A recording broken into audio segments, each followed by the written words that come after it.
Japan's nuclear watchdog has raised the severity of the Fukushima crisis to a level 7.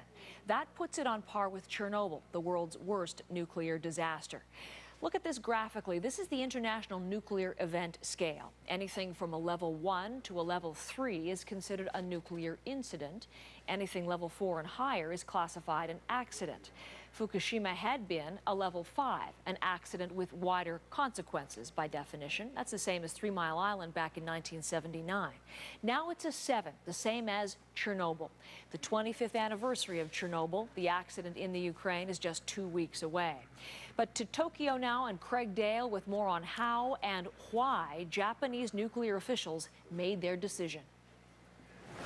The rationale, according to Japanese nuclear authorities, is that they've looked at sort of the full scope of the data they've been collecting. And what they say is they've got reason to believe that there's just so much radioactive material being released into the environment that they have to change this threat level. Certainly, they've been measuring massive amounts of iodine 131 in particular, some radioactive caesium, traces of plutonium have been found at the Fukushima Daiichi plant, and this is getting into the sea, the soil, and the air. So they said that they just had to make this decision based on the data, but they do stress that it's the amount of radiation that's been released is only amounts to about 10% of what was released at Chernobyl. And we should make a distinction here, because with Chernobyl, there was a huge release of radioactive material in a very short span of time. With Fukushima Daiichi, it's been a release of a lesser amount of radioactive material, still a concern, but over a longer period of time. So Japanese officials, again, tabulating all this data, calculating everything, and just making a decision that this is affecting a wider area, it's affecting the environment, and they had to just sort of raise the threat level on the international scale. Craig Dale reporting from Tokyo. Japan's nuclear watchdog has raised the severity of the Fukushima crisis to a level 7. So just to put it in perspective, that puts it on par with Chernobyl, the world's worst nuclear disaster. This is the International Nuclear Event Scale. Anything from a level 1 to a level 3 is considered a nuclear incident. You go higher than that. So anything level 4 and higher is classified as an accident. Now, Fukushima had previously been at level 5. That's an accident with wider consequences. That is the same, keep in mind, as the 3 Mile Island accident back in 1979. Well, now it's been raised to a 7. That is the same level as Chernobyl. The 25th anniversary of that disaster in the Ukraine is just 2 weeks away. 64 people died from the initial explosion, but the number of potential deaths as a result of radiation exposure have been estimated to be in the tens of thousands. For some perspective and reaction as well this morning, we head to Craig Dale in Tokyo. He joins me via Skype. Craig, can you explain why Fukushima is now considered a 7? I want to know the rationale behind it.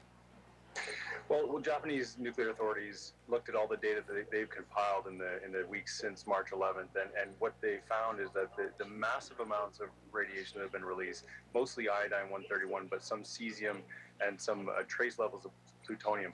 This radiation was so high that they had to make this decision. They believe that the impact on the environment was there, the impact on people, the tens of thousands of people who live around Fukushima Daiichi, that impact is also very real. They said that, you know, what they needed to do was analyze this data, and that's why it took this long. But what they are saying is that while the massive amounts of radiation have been released from Fukushima Daiichi since March 11th, it still represents about 10% of the amount of radiation that was released from Chernobyl. So again, it's a major decision. It's a concern for people living here in Japan and concern for Japan's neighbors, but it's not yet Chernobyl. As you say, though, a major decision. What's the reaction been like to this decision? Well, I mean, it's been polarizing in some respects. There are some experts that say this is not something that can be compared to Chernobyl. Chernobyl was a different type of reactor. It didn't have a containment vessel that would have stopped that massive core, or that massive explosion with a core. It was a massive amount of radiation that was released over a short period of time, whereas Fukushima has the containment vessels are largely intact. The radiation has been released, but it's releasing over a slower period of time. Now, while the government and the nuclear watchdog are behind the raising of the threat level, the TEPCO, the Tokyo Electric Power Company that runs Fukushima, it says that it's worrying that this crisis at Fukushima might be worse than Chernobyl because it's going to be releasing more radiation in the coming months and the coming years. The reaction from Japan's neighbors, as I mentioned, China has increased its ban on some exports coming from the areas around Fukushima Daiichi. South Korea is just in Tokyo, had sent representatives to Tokyo this week to have meetings to talk about what this means.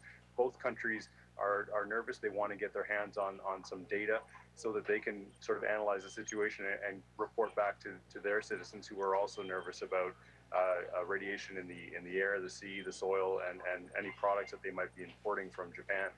Craig, thank you for the update. That is Craig Dale.